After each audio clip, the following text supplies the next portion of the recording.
Dauguma mūsų suvokia, kad gyvename didelių permainų laikais. Kadangi esame jų viduje, tai mums sunku, žinoma, įvertinti šių permainų turinį, jų tendencijas ir galimas pasekmes. Tam, kaip žinia, reikalingas tam tikras istorinio laiko atstumas. Ir šioje vietoje svarbu suvokti vieną tokią pasaulinės istorijos tendenciją. Tai jos globalizavimas arba vis didesnis supasaulėjimas. Terminas globalizacija, globalizavimas mūsuose iššaukia daugiausiai tokių neigiamų konotacijų, kadangi šią tendenciją užvaldė taip vadinami liberal globalizatoriai, kurie globalizavimosi procesą pavertė tiesiog totalinės tokios amerikanizacijos ir westernizacijos reiškiniu. Bet čia jau politika ir geopolitika. O iš esmės yra toks objektyvus žmonijos istorijos supasaulėjimo dėsnis. Ir šiandien visus lokalinius įvykius reikia vertinti būtent per šią prizmę. Įvyko tam tikra priešingybių inversija. Jeigu seniau kokie nors lokaliniai technologiniai atradimai ar socialiniai sukrėtimai galų gale vienaip ar kitaip paveikdavo ir visą pasaulį, pavyzdžiui, Johano Gutenbergo spaustuvės arba Džeimso Vato garo mašinos atradimai 1879 metų prancūzų arba 1917 metų Rusijos revoliucijos. Tai dabar atvirkščiai, atskirų regionų, valstybių ir net atskirų žmonių situacija vis labiau priklauso nuo tokių globalinių technologinių ir geopolitinių poslinkių ir pokyčių. Būtent jie šiandien yra viena iš pagrindinių priežasčių įvairiausių techninių kataklizmų, nacionalinių revoliucijų, šiais laikais dažniausiai spalvotų karų ir panašių dalykų. Galima pasakyti net ir dar daugiau, net ir individualiame gyvenime šiandien jau sudėtinga sukontroliuoti savo asmeninę ateitį. Kiekvieno gyvenimas gali būti akimirksniu sugriautas dėl kažkokių geopolitinių sprendimų. Berods Volteras yra pasakęs, jeigu nori prajuokinti Dievą, tai papasakok jam apie savo planus. Ir šiandien tai gana toks aktualus pastebėjimas.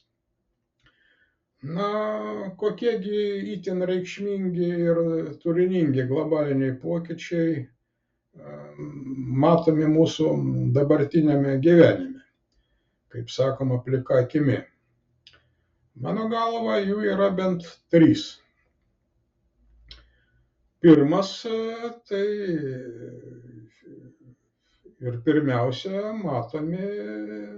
matomos yra pasikeitusios informacinės technologijos. Faktiškai per vienos kartos gyvenimą jos pasikeitė iš esmės. Nuo rašomos mašinėlės ir stacionaraus telefono iki kompiuterio, interneto, įvairiausių mobiliakų.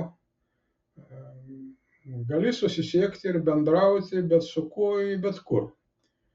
Ir tu gali visus stebėti ir pats esi visų stebimas. Pradėjome gyventi tokiame stiklinėme pasaulyje, savotiškame permatomame narve. Bet kažkur jo viduje yra nepermatomas pastatas, kur sėdi pagrindinis stebėtojas, kurio niekas nemato. Bet jis mato visus ir visus kontroliuoja. Tarp kitko, panašaus tokio narvo idėja dar XIX amžiaus pradžioje buvo išsakyta anglų filosofo Jeremijas Bentamo. Jis pasiūlė modernaus tokio kalėjimo projektą. Permatomos kameros su kaliniais, pastatytas ratu, o centre sėdi prižiūrėtojas, kuris visus stebi. Bet pats jis niekam nėra matomas ir kaliniai nežino, kokiu momentu jie yra stebimi. Todėl visą laiką priversti kontroliuoti savo veiksmus. Kita vertus, Izraelio spectarnyboje įvykdytas nesenai vienmomentinis toks mobiliųjų prietaisų susprogdinimas Livane, kurio metu žuvo ir buvo sužeisti daugybė ne tik Hezbollah kovotojų, bet ir taikių nieko dėto žmonių, tarp jų ir vaikų, parodė ne tik naujoviškas karinės galimybės, bet ir paženklino tokią naujo globalinio vystymosi etapą. Tapo visiškai akivaizdu, kad saugumo mūsų pasaulyje vis mažiau ir vis daugiau įvairiausių grėsmių, tame tarpe ir technologinių. Ir šia prasme stiklinis narvas gali akimirksniu tapti šukėmis ir palaidoti ne tik kalinius, bet ir prižiūrėtojus. Antras globalinis pasikeitimas, kuris iš esmės viską keičia, tai socialinės aplinkos mūsų supančios pasikeitimas. Atrodo, dar visai nesenai dažniausiai bendraudavome su tos pačios rasės, kultūros, civilizacijos atstovais. Dabargi socialinėse tinkluose, įvairiuose interneto grupėse, kai kur vienoje gyvenamo namo laiptinėje ir net vienoje šeimoje tenka bendrauti ir gyventi kartu su skirtingų rasių, tikėjimų, kultūrologinės ir kitokios orientacijos žmonėmis. Dėl to tradiciškai nusiteikęs aborigenas vienoje ar kitoje nacionalinėje valstybėje patiria tokį vidinį diskomfortą ir nerimą, bei jaučia nuolatinę mentalinę įtampą. Prancūzų filosofas Sartras kažkada yra pasakęs, kad kiti tai pragaras.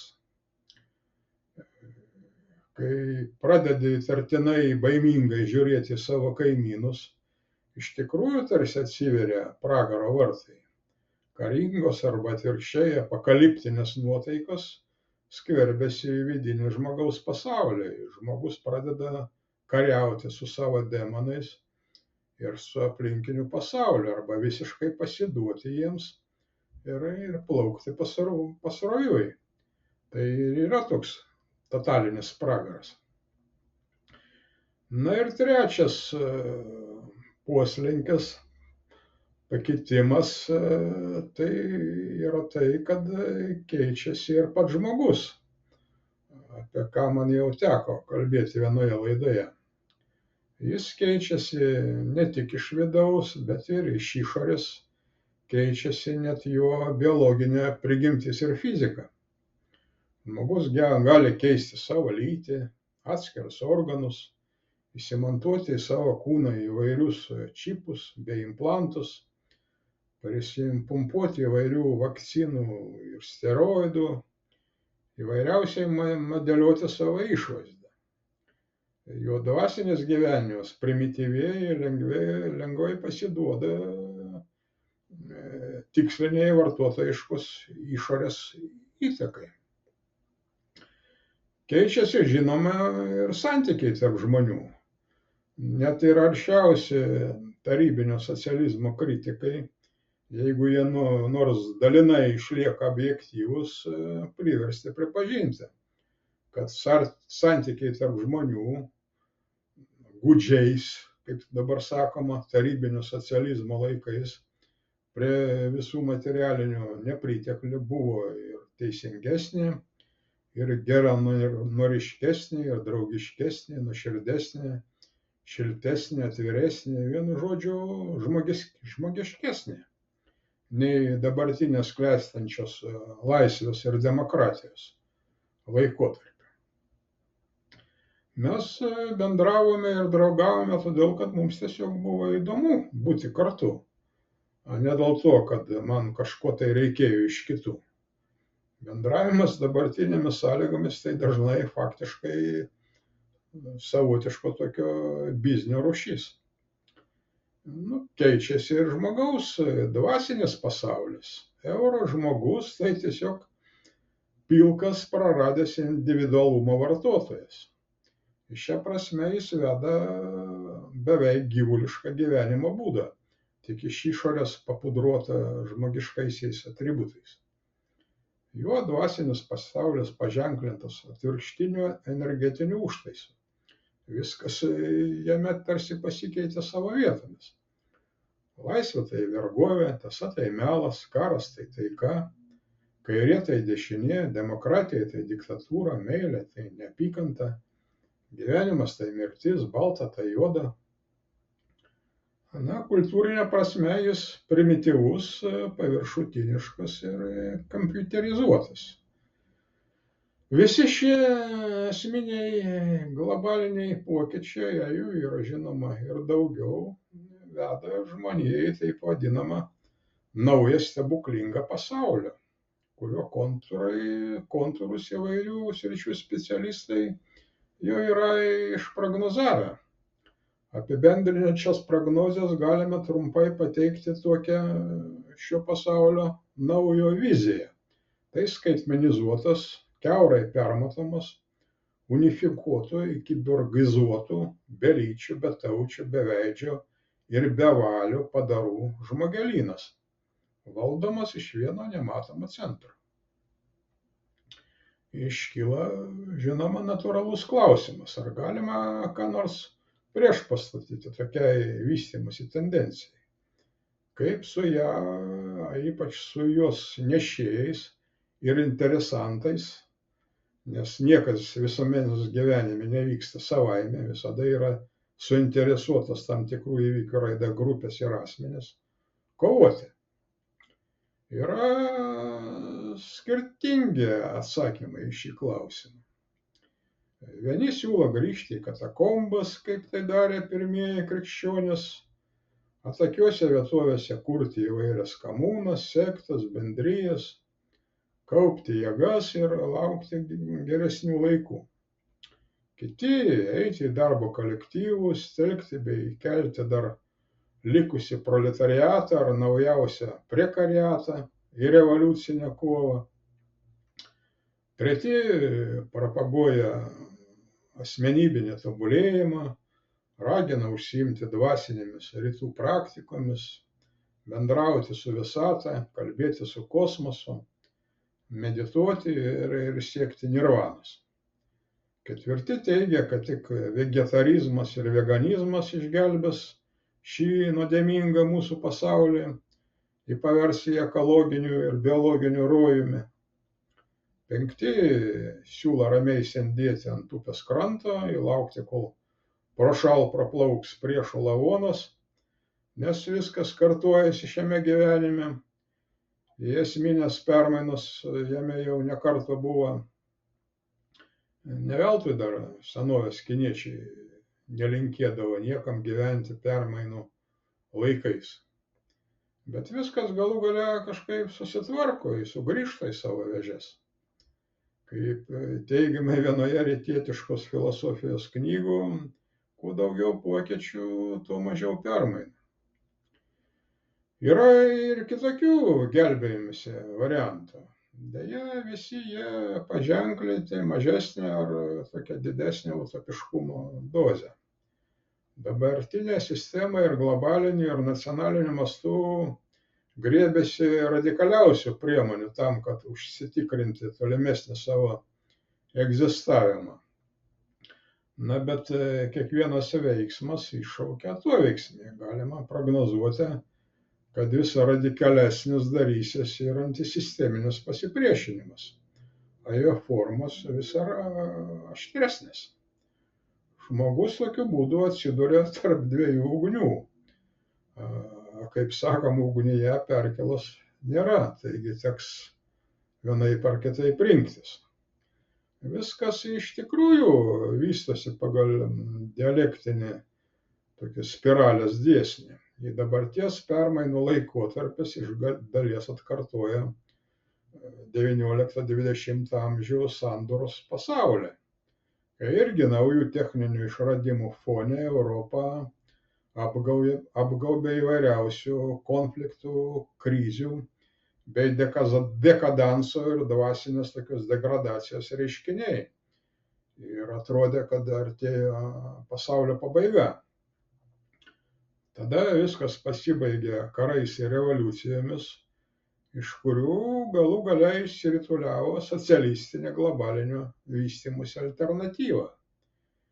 Ir nors 20 amžiaus pabaigoje ši alternatyva buvo sužlugdyta, bet ji parodė, kad permainas galima nukreipti į kitą linkmę. Ne prieš žmogų, paverčiant jį tiesiog kapitalo priedėliu ir pelno kalimo instrumentu bei žaliava, o atvirkščiai žmogaus labui, jo socialinio ir dvasinio pasaulio praturtėjimui į visapusiškam vystymuisi. Ir tai galima padaryti be jokio rasizmo ir ksenofobijos, ryžtingai eliminavus panašius reiškinius iš visuomeninio gyvenimo praktikos. Tam reikia tik vieno dalyko, kaip ir anais laikais reikia tiesiog susiburti išmanantiems bendro reikalo esmę žmonėms, kurie pasiryžę pakeisti neišvengiamų permainų kryptį nacionaliniu ir globaliniu mastu. Šioje vietoje lemia ne kiekybė, nors ji žinoma svarbi, bet kokybė. Šis žmonių branduolys turi veikti plačių frontų, ieškoti bendraminčių valdžios struktūrose, dirbti su jaunuomene, steigti profsąjungos ir kitas visuomeninės organizacijas, skatinti alternatyvaus gyvenimo būdo judėjimus, kurti nesisteminę žiniasklaidą ir taip toliau. Pirmiausia, formuoti tokią visuomeninę kultūrinę alternatyvą dabartiniai tvarkai ir santvarkai. Mūsų pasaulis rimtai serga. Ir tiesioginė, epidemiologinė ir perkeltina tokia metafizinė prasme. Jis pats nepagys. Jį galima tik pagydyti, bet kažin ar padės kažkokie vaistai. Šį pasaulį gali išgelbėti ko gero tik chirurginė operacija. Ir deja, ji gali būti pakankamai skausminga. Nuskausminimo priemonė šioje situacijoje gali būti vėlgi tik viena – suvokti, susitelkti ir veikti. Tai tiek šią temą.